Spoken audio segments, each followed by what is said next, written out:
The meta is rapidly shifting in F126. And if you're still using the old school setups from F125, or you're still driving the same way you did, you're gonna be fine. This was my reaction when I attended my first PSGL social race. This is where I literally got gapped. Holy shit.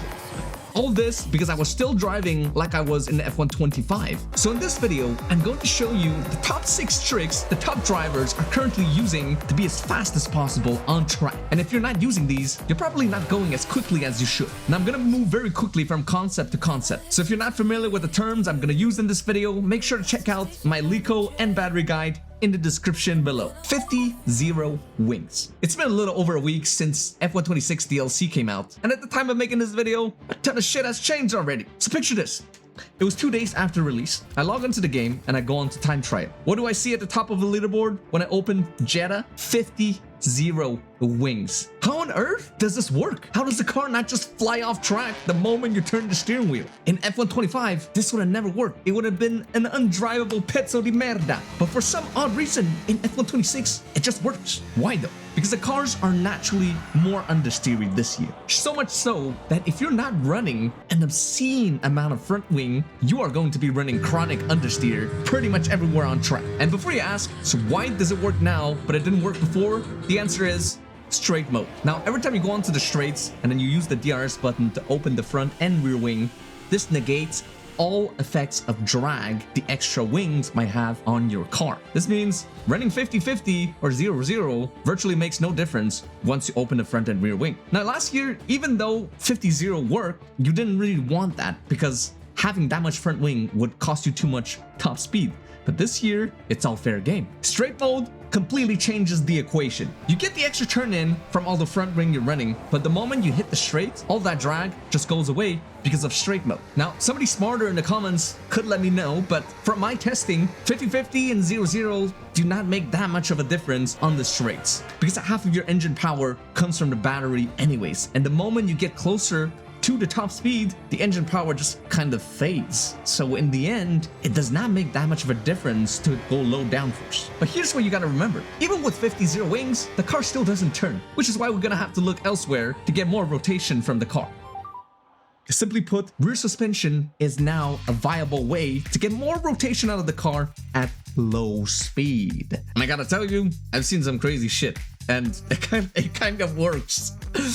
I've seen 141, I've seen 41-41, I've seen 41 with some extra added rear suspension. Here's what you gotta understand. Literally everything works. Just like last year, if you add rotation somewhere, you can usually take it out from somewhere else. The real answer is probably not some crazy numbers towards the extremes, and it's probably somewhere in between. And this is everything I'm gonna talk about once the meta settles in my setup guide, so make sure you subscribe if you don't want to miss out on that. Generally speaking, 41-1 doesn't seem to be the meta anymore. It still works, but there's definitely more viable ways to set up the car. Increasing the rear suspension allows you to improve the behavior of the car in high-speed corners, and it also gives you more rotation at low speed. Think of Austria Turn 3 or the slow hairpin in Sector 3 at the new Madrid circuit. And I've seen my fair share of 41.5, 41.10. I wouldn't even be surprised if you could get away with a higher setting. It all depends on how you set up the rest of the car. And changing the suspension settings doesn't just change the rotation at low speed. It also changes the behavior of the car over curves. This year, the car is a lot more nervous over curves. You can't attack them as much as you did last year. This is because the car is smaller, it's not ground effect anymore, and the tires are a lot more narrower than they were than last year. So people have been getting more and more successful with running maybe softer front suspension settings to improve the behavior of the front of the car when you land after you jump over a big curb. All this coupled with different ride height settings. Generally, you want to run a little higher than you did last year, especially for the rear. It is not viable to run minimum everywhere anymore because, like I said, there's no Venturi effect under the car.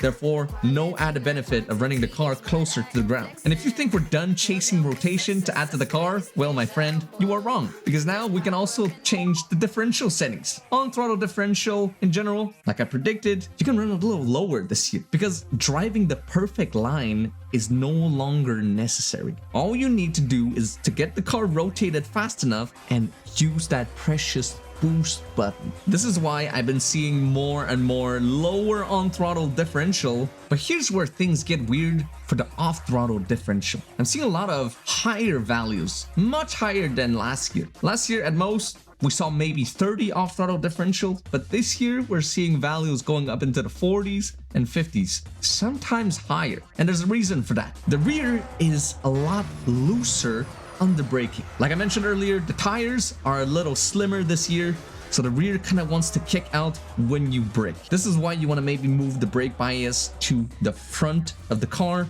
so that you can use the fronts to do more of the braking and get more stability. Bad news is when you move the brake bias to the front, you tend to lock up the fronts a lot more. And when you do that, you tend to go off track and go straight on.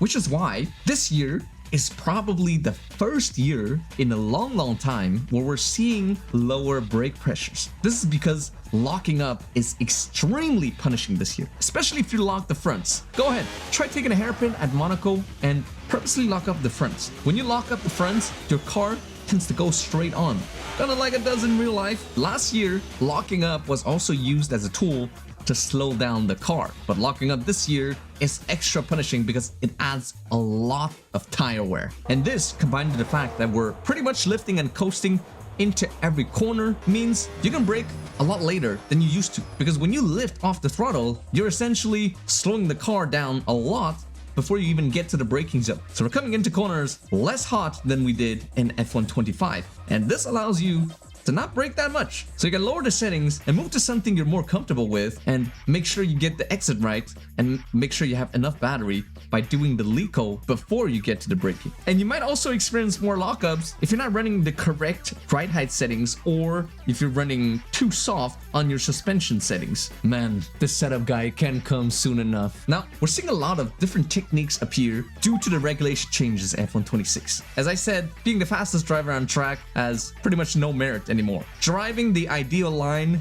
does not yield the ideal lap time. Making sure that you have enough battery on the exit of every corner will ensure that you get that pole position.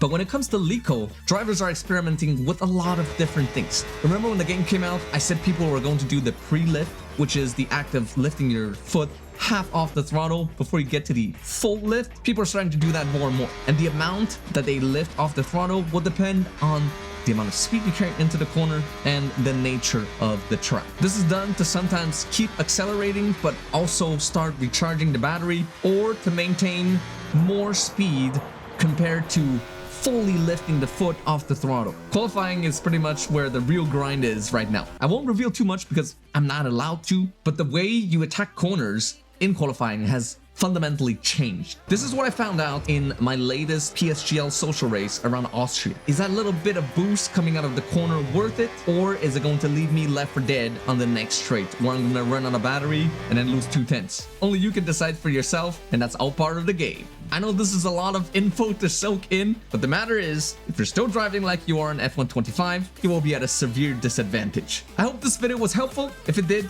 share it with a friend who might find it useful. Let me know in the comments below what topic you would like to see me cover next. This is Formula Kai signing off. I'll see you very soon. Ciao, ciao.